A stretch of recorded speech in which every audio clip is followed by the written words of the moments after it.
An emotion is a motivational state, and it can be plotted on a three-dimensional axis. There is level of arousal. There is approach withdrawal, and there is reward punishment, which is the motivational aspect of emotion. And on that three-dimensional grid, all human emotion can be plotted. But the most important one I want to focus on right now is the motivational dimension. Because if emotions are motivations, and you can self-regulate your emotions using your frontal lobe, you can self-regulate your motivation. So that the frontolimbic circuit is the source of self-motivation. This is where you are able to motivate yourself in the absence of consequences. This is where you think about those goals, and in thinking about them, it actually motivates you.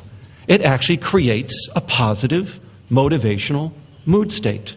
You want that goal, you want to attain it, and you will use that motivation to sustain action over time in the absence of consequences.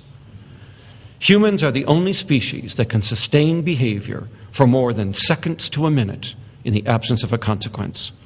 All other species are Skinnerian, stimulus-response organisms, but not humans.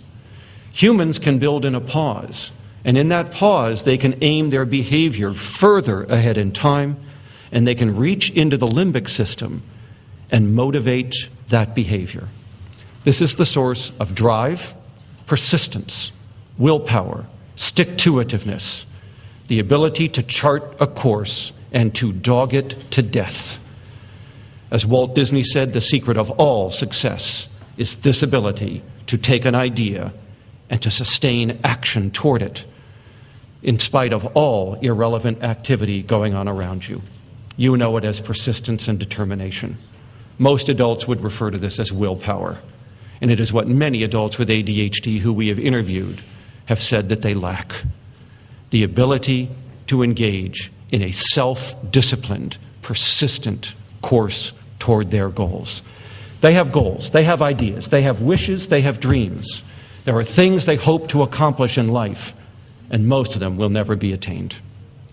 Not because the ideas were not good ones, not because the what and the when were impaired, but because they can't fuel the fuel tank. This is like a great cruise missile with a brilliant computer system and a map of the enemy's terrain, and the fuel tank is empty. The missile sits on the launching pad. Brilliant as its plans may be, it cannot get off the pad. You need self-motivation for all future-directed behavior. And so now we know where the self-motivation deficits are coming from.